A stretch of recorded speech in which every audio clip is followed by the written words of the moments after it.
Hi everyone, this is Ruchi Madan. I'm just a regular woman, somebody's mother, somebody's daughter, a wife, daughter-in-law, and obviously some other roles which I'm playing successfully and little with some more challenges.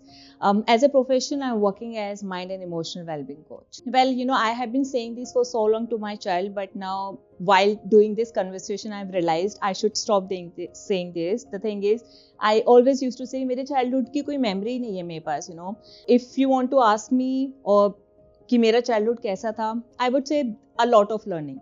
So which actually happens at a very early stage. Maybe I was not ready with it. बहुत सारी ऐसी चीज़ें हुई जो मुझे अभी तक sink भी नहीं हुई दिमाग में कि ऐसा क्यों हुआ, कैसे हुआ, why me.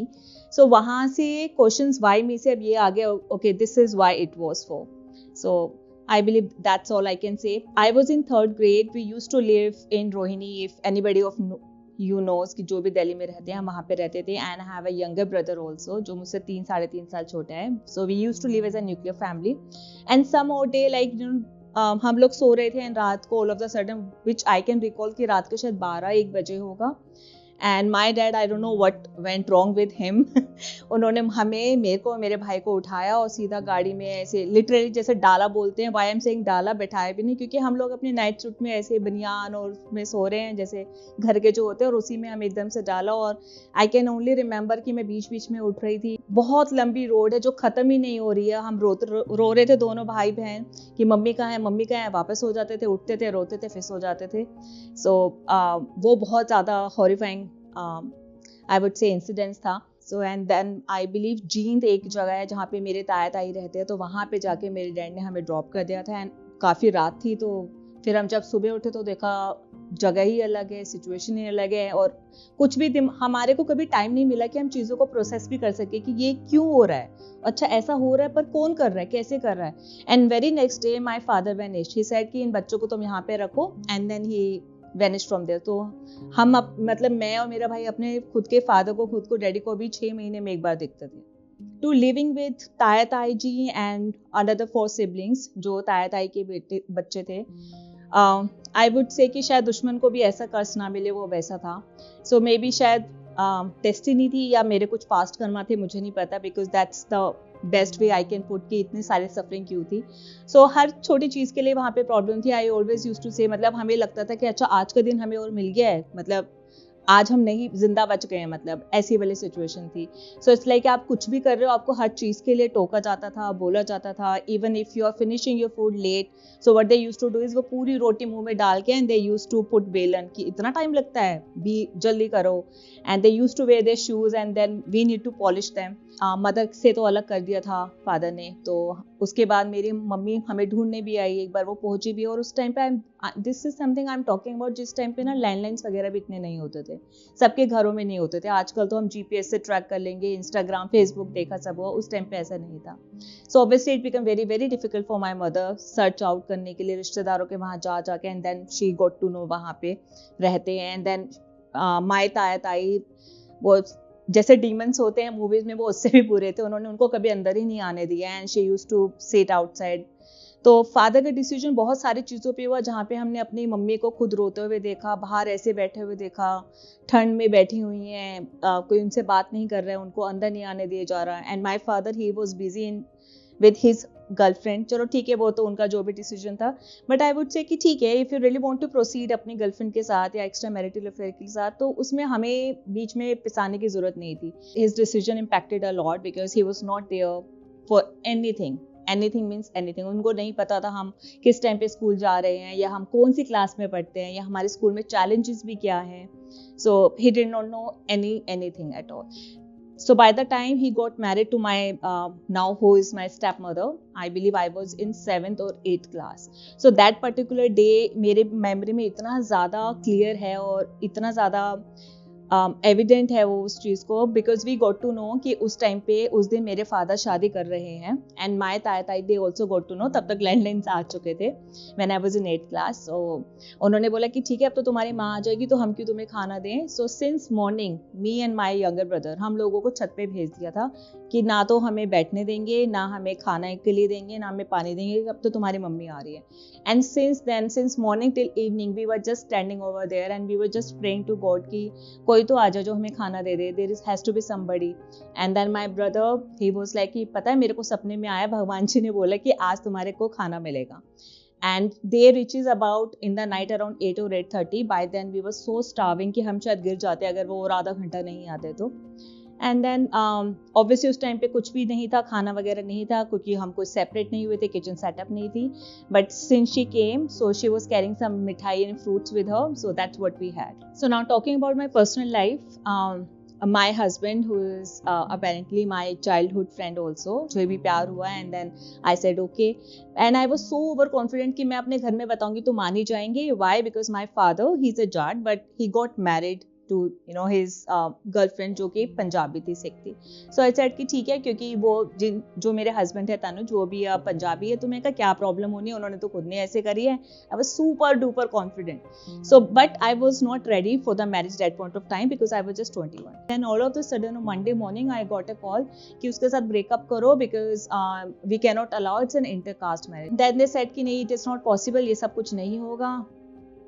तो पता नहीं जो मेरे हस्बैंड ने बताया, पता नहीं जो उनके भी दिमाग में क्या कीड़ा काटा, ही एक्चुअली ड्रॉप हिज बुलेट और सीधा मेरे डैडी के सामने पहुंच गए, सेड कि अंकल मेरे को इससे शादी करनी है। सो उन्होंने अपनी तरफ से गुगली खेलने की कोशिश करी कि अगर इससे शादी करी तो हम तुझसे बात नहीं करेंगे। मुझे लगा फिल्मी लाइनें मार रहे, मैं भी मूवीज देखती हूँ, कुछ नहीं होता। But they were very right. Now it's been 16 years, मैंने अपने फादर की, अपने ब्रदर की किसी की शक्ल नहीं देखी, किसी से बात नहीं करी है। सो दे वर रियली सीरियस। हमारे गुरुद्वारे में शादी हुई, उसके बाद सिंस देन मैंने उनको कभी भी नहीं देखा। इनफैक्ट जैसे मैंने कई बार बात करने की भी कोशिश करी कि मेरे विंटर्स के कपड़े भिजवा दो, ये सब कर दो, स्टूपिड बातों के लिए, जैसे हर कोई करना चाहता है, लेकिन नहीं, उन्होंने दिस सेड कि नो। जब मेरा बच्चा हुआ तो भी मैंने उनको ट्राई किया बात करने के लिए कि मेरा बेटा हो गया है। मैंने कभी कभी अपने बच्चे से तोतली आवाज में फोन भी करवाया नानू बोलने के लिए, but the moment he hears he disconnect the calls and at times they also abuse, so which I didn't like। and then at the end of the day I understand life is like a sponge। तो मैं क्यों बार बार negativity को जा के भर के आ रही हूँ, कहीं ना कहीं मेरी लाइफ में आएगी। So that's it। but yes, another one thing जो मैंने करी थी जब मेरा हीलिंग प्रोसेस सारा स्टार्ट हुआ था, I actually called up my stepmother after 12.5 hours and then I apologized to her। I said whatever things or whatever wrong things happens in my life, it was very easy for me to make you accountable कि आपकी वजह से ये हुआ, कि आपने ये चीजें करी, हमारे ब्रदर सिस्टर्स की बॉन्डिंग नहीं होने दी, because she never made us or allow us to sit together। मैं अपने भाई के साथ बैठ के 5 मिनट भी बात करना अलाउड नहीं था, ना ही अपने फादर के साथ। We can only sit together when she is in the room, otherwise हम तीनों अकेले नहीं बैठेंगे। Maybe that's her insecurity or what was the reason, I'm not very sure। So लेकिन मैंने उनको कॉल करा and it was the very very difficult part of my life. जब मैंने उनको कॉल करा एंड वाज लाइक कि अब कहाँ से याद आई, आई सेड कि I just started my healing journey. And मेरी कैसे स्टार्ट हुई थी, I did my certain certification, I read through a lot of books, self help books, a lot of things were going on। so जब मेरा inner child healing मैंने जब किया था, so उस टाइम पे I called up her and I apologized to her। the only reason why I did was it was not because she was asking for the forgiveness या वो deserve करती थी, बट मैंने सिर्फ अपने पर्सनल रीजन से करा। आई टुक अबाउट 4 to 5 days। मैं रोज 1 घंटा अपने रूम में बैठती थी। I use to cry a lot, क्योंकि उस मोमेंट्स पे जब आप रिविजिट करते हैं बहुत सारी चीजें आती है और शिकायतों से ही शुरू होता है। आपने ऐसे क्यों करा, आप ये भी तो कर सकते थे, आपने मेरे साथ ऐसे करा, आपने मुझे छोड़ दिया। And then I get into deep कि ठीक है, जितनी भी चीजें हुई अगर आप भी देखिए, कितनी नोटिस कीजिए आप, जैसा भी आपके पेरेंट्स का बिहेवियर हो, लेकिन तब भी आपके ऊपर सर पे छत है। आपको अगर आप बीमार हो तो डॉक्टर के पास लेके जाते हैं, आपकी स्कूल फीस देते हैं, स्कूल बैग, स्टेशनरी, इस सब पैसों से आता है जो हमने नहीं कमाया। And if you want to take my example, ठीक है, जितनी भी जो प्रॉब्लम हुई इसके साथ भी बहुत बुरा हो सकता था ना। अगर हम दूसरी साइड देखें, क्या पता मुझे कहीं बेच ही देते या मेरे साथ कुछ गलत हो कर सकते थे, लेकिन उन्होंने जो करा वो अपनी समझ से करा। कोई जानबूझ के कभी भी गलत नहीं करता है। और सबसे बड़ी प्रॉब्लम आती है, हम ना पेरेंट्स को भगवान बना देते हैं, बट अल्टीमेटली वो भी इंसान है। तो आप एक बार उनको भगवान वाले वहां से हटा के एज अ नॉर्मल इंसान देखोगे ना, फॉरगिवनेस देनी आपको आसान हो जाएगी। सो स्पिरिचुअलिटी में मेरा और ज्यादा डीप डाउन कैसे हुआ, आई एक्चुअली एसोसिएटेड विद सदगुरु। मैंने उनको ऑनलाइन वगैरह सुनना, सब कुछ हुआ। And then I also did my inner angering, I read a lot of books. तो मुझे काफ़ी सारी चीज़ें कनेक्ट हुई और ऐसा लगा जैसे जो इतने सारे सवाल थे ना, स्पिरिचुअलिटी आपको आंसर्स देने लग जाती है। जब आपको लगता है मेरे साथ ऐसा क्यों, देन यू स्टार्ट, आपका प्रॉब्लम आने बंद नहीं होंगी अगर आप ये सोच के आओ कि चलो मैं स्पिरिचुअल बन जाऊं। तो ऐसा नहीं है कि अच्छा आप मटीरियलिस्टिक चीज़ों को चेस नहीं करोगे, मैं भी करती हूँ, ऐसा नहीं होता। इट्स जस्ट दैट कि वो आपको एक अलग एंगल देता है चीज़ों को समझने का, कि अच्छा पहले ये होता था, मेरे साथ ऐसा क्यों अब होता है, अच्छा अगर ये मेरे साथ ऐसा हो तो क्यों, what's the lesson, that's the only difference. The biggest lesson I have learned is try to be in present, that's the only way out. क्योंकि हमारी लाइफ में सारी प्रॉब्लम्स ना पास्ट और फ्यूचर को लेकर ही है। तो one thing which I want to tell to my younger self is कि बढ़िया है, सब आगे बहुत दे रहे हैं, चलते रहो, it's okay, just keep a trust on God and सब कुछ आगे आगे बढ़ते रहो। Another thing which I would like to take another minute to mention this, जब मैं अपने ताया ताई के साथ रही थी, वहाँ पे मेरी दादी भी होती थी, which she was really really close to me.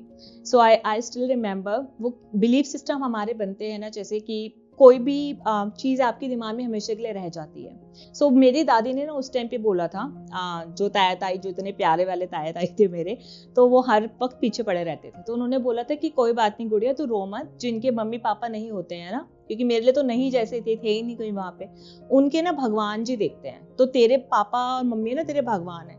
सो मुझे नहीं पता वो कैसे उन्होंने वो बात बोली है, वो मेरे दिमाग में ना स्टक कर गई, और वो मेरे इतना स्ट्रॉन्ग बिलीफ सिस्टम है, मुझे लगता है हाँ मैं भगवान का ही बच्चा हूँ। सो जो भी मेरे साथ होएगा ना वो सही होएगा, अगर गलत भी हो रहा है तो मुझे कुछ सिखाने के लिए हो रहा है। So you also check what are your belief systems. कई बार हम लोग अपने बिलीफ सिस्टम्स की वजह से हम सेम चीजों को अट्रैक्ट करते हैं अपने लाइफ में। So to all my younger self I would say कि yes, you are a child of God, so don't worry, keep moving, the future is really bright and beautiful.